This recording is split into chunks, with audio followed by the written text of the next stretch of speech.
Eleições americanas vindo aí a todo vapor, Biden desistiu de ser candidato, ou meio que obrigaram ele a desistir dentro do Partido Democrata, enfim. Um monte de confusão acontecendo, muita gente perdida, e a imprensa progressista, os bostalistas, eles estão aí fazendo um monte de fake news e já defendendo a campanha democrata, seja lá quem é que venha pelos democratas. Eles ficam totalmente desesperados de ver o Donald Trump voltando a ser presidente, que é o que muito provavelmente vai acontecer, a não ser que consigam fazer alguma coisa contra o Trump. Quando eu falo alguma coisa, eu tô falando contra a vida dele, ou legalmente, uma manobra política, para impedir o Trump de ser candidato também, beleza? E eu vi algumas publicações ridículas de páginas de notícias esquerdistas, como essa daqui, por exemplo, que diz que a Kamala Harris vai ganhar porque ela tem maioria total dos votos. Não é bem assim que a eleição americana funciona. Na verdade, a maioria total dos votos não é o que garante a vitória das eleições e a Kamala Harris talvez nem seja candidata democrata para concorrer contra o Donald Trump, beleza? Vou tentar explicar exatamente como funcionam as eleições americanas de uma forma resumida nesse vídeo, assim como eu expliquei lá no meu X e lá no meu Instagram. Eu vou tentar explicar aqui para que você entenda resumidamente como é que funciona o processo eleitoral para presidente nos Estados Unidos. Isso é uma coisa que vai te ajudar durante toda a sua vida e vai te ajudar também a não cair nessas fake news e nessas propagandas eleitorais feitas aí para a esquerda. Beleza? Então vem comigo.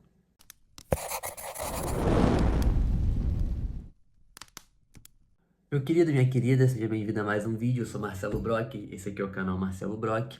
E antes de começar o vídeo, se você puder, deixa o like aqui se gostar do vídeo, ou pode ser o dislike se você não gostar. E se inscreve no canal se não tiver inscrito e costumar ver meus vídeos, vai estar ajudando bastante. Esse tipo de conteúdo aqui que a gente fala é um conteúdo que não é muito impulsionado pelas redes sociais, vocês sabem bem o porquê. Então, se vocês não colaborarem, esse vídeo não chega a mais pessoas e nem vai ficar aparecendo muito para você.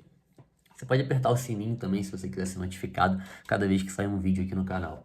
Pois bem, eu vou tentar explicar de uma forma resumida, tá? Eu realmente parei há uns anos atrás para estudar e compreender como funciona o processo americano.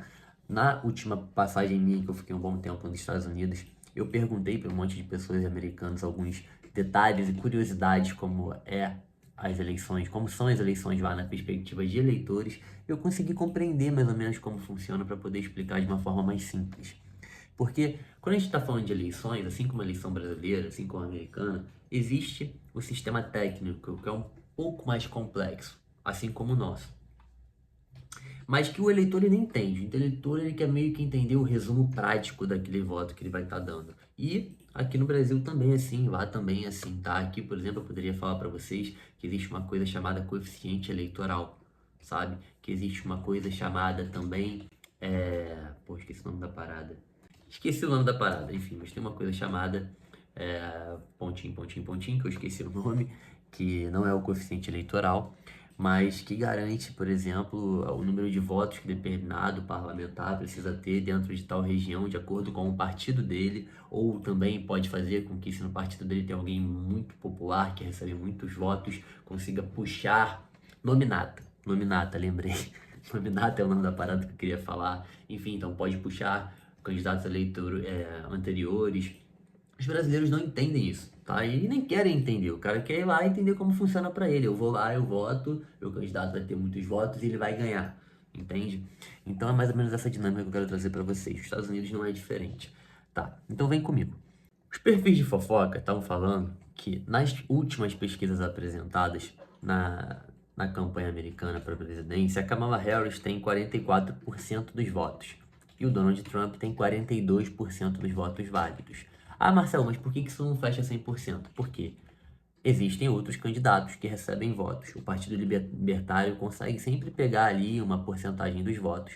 E também tem muitas pessoas que não votam, porque essa é a primeira coisa importante que você precisa saber. As eleições nos Estados Unidos não são obrigatórias. O voto não é obrigatório. Você não é obrigado a votar e você não tem que se justificar caso você não vá votar. Vota quem quer. Eles incentivam as pessoas a votar, mas eles não obrigam nem exigem que você se justifique e você também não é punido caso você não escolha votar. Beleza? Isso tem que ficar bem claro.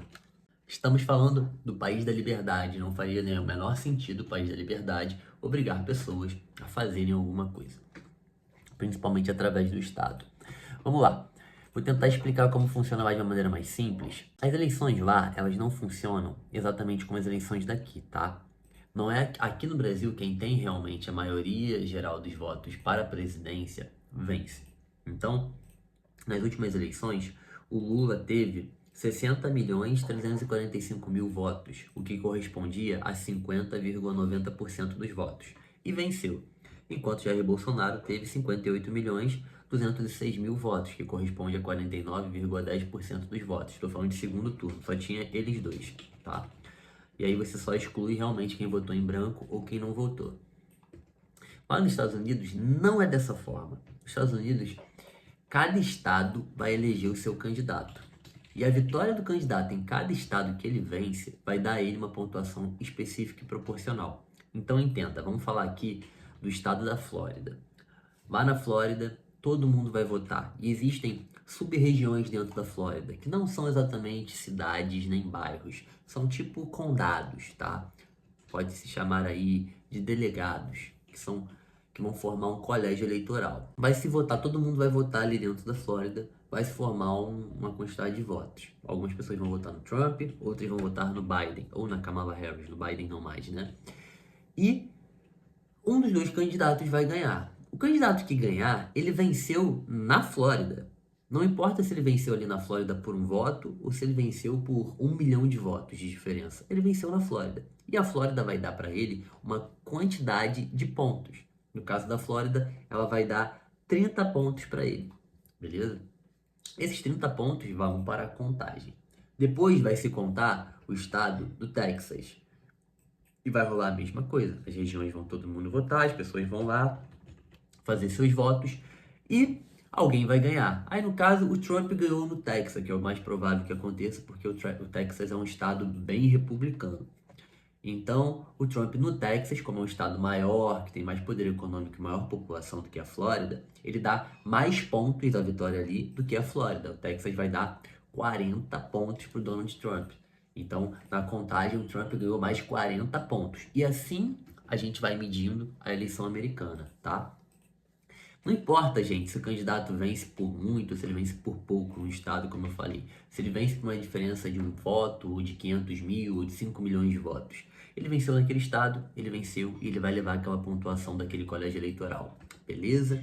Então é basicamente assim que funciona. Uma coisa que eu não expliquei no post do Instagram e do Twitter, porque lá tem um período curto de tempo e aqui é bacana que vocês entendam, é que existe um motivo para isso acontecer, tá?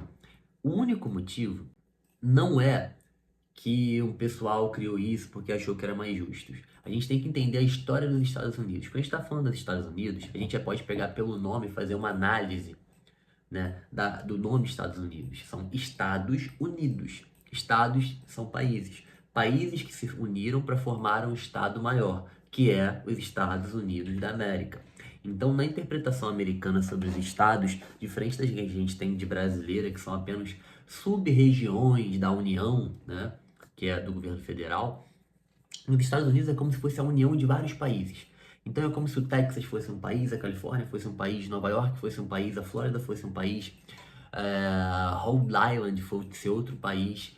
Compreenda. Então, por isso que se ganha em cada país é como se aquele país que ganhou votasse na vitória daqueles Estados Unidos, para aquele candidato que vai representar a União dos Estados Unidos. É por isso que funciona dessa forma, tá? Não é só por isso, evidentemente, né? Em 1787, quando se criaram esse sistema eleitoral, eles tinham o intuito de equilibrar melhor, né, os pontos entre os maiores e os menores estados ali daquela região dos Estados Unidos.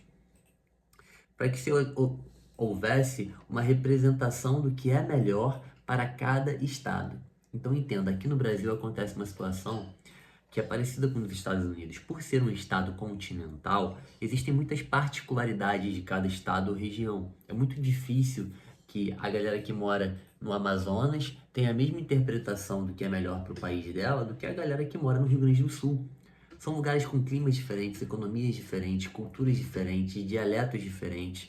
Percebam essas nuances. Então, provavelmente quem o Rio Grande do Sul vai eleger é diferente de quem o Amazonas vai eleger. Consequentemente, diferente de quem a Paraíba vai eleger, quem o Mato Grosso vai eleger, quem o Rio de Janeiro e São Paulo vão eleger.